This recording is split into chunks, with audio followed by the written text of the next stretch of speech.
शिवसेना ठाकरे गटाला आणखी एक मोठा धक्का बसण्याची चर्चा खरं तर राजकीय वर्तुळात सुरू झाली आहे। डबल महाराष्ट्र केसरी चंद्रहार पाटील यांनी काल कुडाळ येथे उपमुख्यमंत्री एकनाथ शिंदे यांची भेट घेतली। त्यानंतर आता चंद्रहार पाटील उद्धव ठाकरेंची साथ सोडणार असल्याची चर्चा सुरू झाली आहे। त्याचबरोबर चंद्रहार पाटील यांनी शिंदेंसोबत स्नेहभोजनाचाही आनंद घेतलाय। त्यामुळे चंद्रहार पाटील आता शिंदेंच्या शिवसेनेत जाणार असल्याची चर्चा सुरू होती।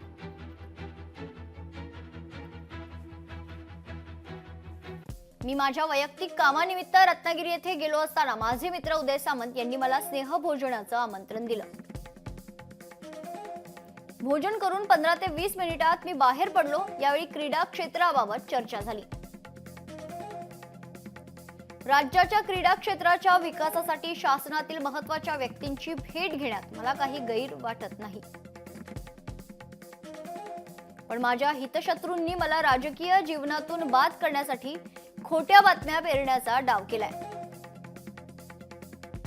या हितशत्रूचा बंदोबस्त केलेला लवकरच जनतेला पाहायला मिळेल हे नक्की, असं ट्विट चंद्रहार पाटील यांनी केलंय।